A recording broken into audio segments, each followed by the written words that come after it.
പെൺകുട്ടിയെ ലൈംഗിക പീഡനത്തിനിരയാക്കിയെന്ന കേസിൽ 10 പേർ കസ്റ്റഡിയിൽ. ഡിവൈഎസ്പിയുടെ നേതൃത്വത്തിൽ കസ്റ്റഡിയിലുള്ളവരെ ചോദ്യം ചെയ്യുകയാണ്. ബിനോയുണ്ട് വിശദാംശങ്ങളുമായി. ബിനോയ്, ഇനിയും പ്രതികളുടെ എണ്ണം കൂടാനുള്ള സാഹചര്യമുണ്ടല്ലേ? അടിസ്ഥാനത്തിൽ 60-ലധികം ആളുകൾ എന്നാണ് പുറത്തുവരുന്ന വിവരങ്ങൾ.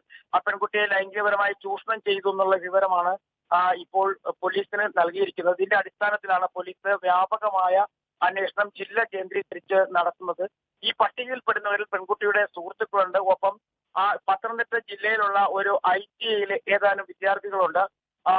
അതോടൊപ്പം തന്നെ കുട്ടിയുടെ കായിക പരിശീലകരായ 2-3 അധ്യാപകരുണ്ട്. ഇങ്ങനെ തുടങ്ങുന്ന 60ഓളം പേർ ആ പെൺകുട്ടിയെ ലൈംഗികമായി ചൂഷണം ചെയ്തു എന്നുള്ള വിവരമാണ് ഇപ്പോൾ പുറത്തു വന്നുകൊണ്ടിരിക്കുന്നത്. മാത്രവുമല്ല, പെൺകുട്ടിയുടെ മൊഴി കൃത്യമായും കഴിഞ്ഞ ദിവസം രേഖപ്പെടുത്തിയിരുന്നു. എന്നാൽ ഒന്നുകൂടി ഇന്ന് മൊഴി രേഖപ്പെടുത്തും. ഇതിനായി ചില വനിതാ പോലീസ് ഉദ്യോഗസ്ഥരെ ചുമതലപ്പെടുത്തിയിട്ടുണ്ട്. നിലവിൽ 5 പേരാണ് അറസ്റ്റിലുള്ളത്. പെൺകുട്ടിയുടെ മൊബൈൽ ഫോൺ കേന്ദ്രീകരിച്ചാണ് ഇപ്പോൾ അന്വേഷണം വ്യാപകമായി നടക്കുന്നത്. അതിൽ നിന്നാണ് ഈ 60-ലധികം പേരുടെ വിവരങ്ങൾ ലഭ്യമായിട്ടുള്ളതും ഇവർ അയച്ചിട്ടുള്ള സന്ദേശങ്ങൾ കൂടി കേന്ദ്രീകരിച്ചുകൊണ്ടാണ് പോലീസ് ഇപ്പോൾ അന്വേഷണം മുന്നോട്ട് കൊണ്ടുപോകുന്നത്. നിലവിലെ സാഹചര്യത്തിൽ 3 പോലീസ് സ്റ്റേഷനുകൾ കേന്ദ്രീകരിച്ചാണ് പെൺകുട്ടിയെ ലൈംഗികമായി പീഡിപ്പിച്ച കേസിലെ പ്രതികൾ ഉള്ളതെന്നാണ് നമുക്ക് കിട്ടുന്ന വിവരങ്ങൾ.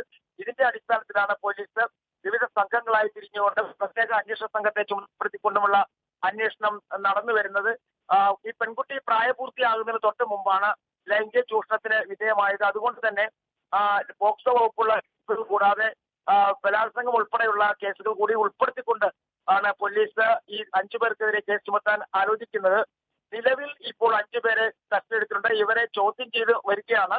ഇനിയുള്ള ആളുകൾക്കായി ഏകദേശം അവരെ കണ്ടെത്താൻ കഴിഞ്ഞിട്ടുണ്ട് എന്നുള്ള വിവരമാണ് നമുക്ക് പോലീസിൽ നിന്നും ലഭ്യമാകുന്നത്. അത്തരത്തിലാണെങ്കിൽ ഇന്ന് കൂടുതൽ പേര് കസ്റ്റഡിയിലാകും. ഇതുമായി ബന്ധപ്പെട്ടാണ് പോലീസ് സംഘം മുന്നോട്ട് പോകുന്നത്. ഒപ്പം പെൺകുട്ടിയുടെ വൈദ്യപരിശോധന ഉൾപ്പെടെയുള്ള കാര്യങ്ങളും ഇന്ന് നടക്കും.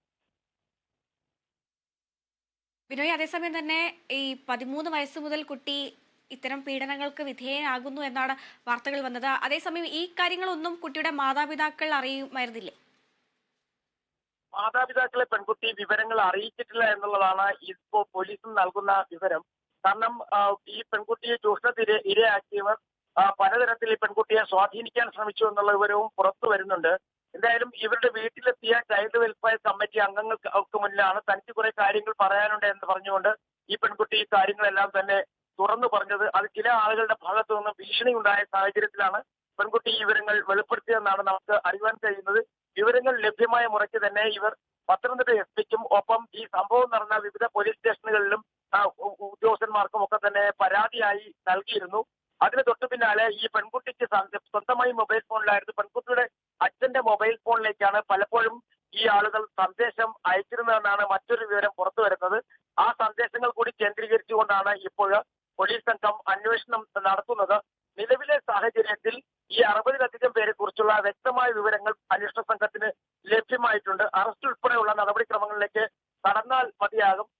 മാത്രവുമല്ല, ഇന്നലെ രൂപീകരിച്ച പ്രത്യേക അന്വേഷണ സംഘത്തിൽ കൂടുതൽ വനിതാ പോലീസ് ഉദ്യോഗസ്ഥരെ ഉൾപ്പെടുത്തിയാണ് ഇനി അന്വേഷണം മുന്നോട്ട് കൊണ്ടുപോകാൻ ഉള്ള നീക്കങ്ങൾ നടക്കുന്നതും. അതുപോലെ തന്നെ മറ്റൊരു കാര്യം വ്യക്തമാകുന്നത്, ഈ മൊബൈൽ ഫോണുകൾ കേന്ദ്രീകരിച്ച് ഉള്ള അന്വേഷണത്തിന്റെ ഭാഗമായി മറ്റു ചില ആളുകളുടെ വിവരങ്ങൾ കൂടി ലഭ്യമായിട്ടുണ്ട്. ഒപ്പം ഈ പെൺകുട്ടിയെ വിവിധ സ്ഥലങ്ങളിൽ കൊണ്ടുപോയി പീഡിപ്പിച്ചു എന്നുള്ള വിവരവും പുറത്തു വരുന്നുണ്ട്. എന്നാൽ ഇതുമായി ബന്ധപ്പെട്ട കൂടുതൽ വിവരങ്ങൾ പോലീസ് ഇതുവരെയായും പുറത്തുവിട്ടിട്ടില്ല. കാരണം ഇത് പ്രായപൂർത്തിയാകാത്ത പെൺകുട്ടി ആയിരുന്ന സമയത്ത് നടന്ന അതിക്രമങ്ങളായതുകൊണ്ട് തന്നെ അത് പെൺകുട്ടിയുടെ ഭാവിയെ ബാധിക്കുമെന്നത് കൂടി എന്ന മുൻകരുതലുകൾ എടുത്തുകൊണ്ടാണ് കൂടുതൽ വിവരങ്ങൾ പോലീസ് പുറത്തുവിടാതിരിക്കുന്നത്.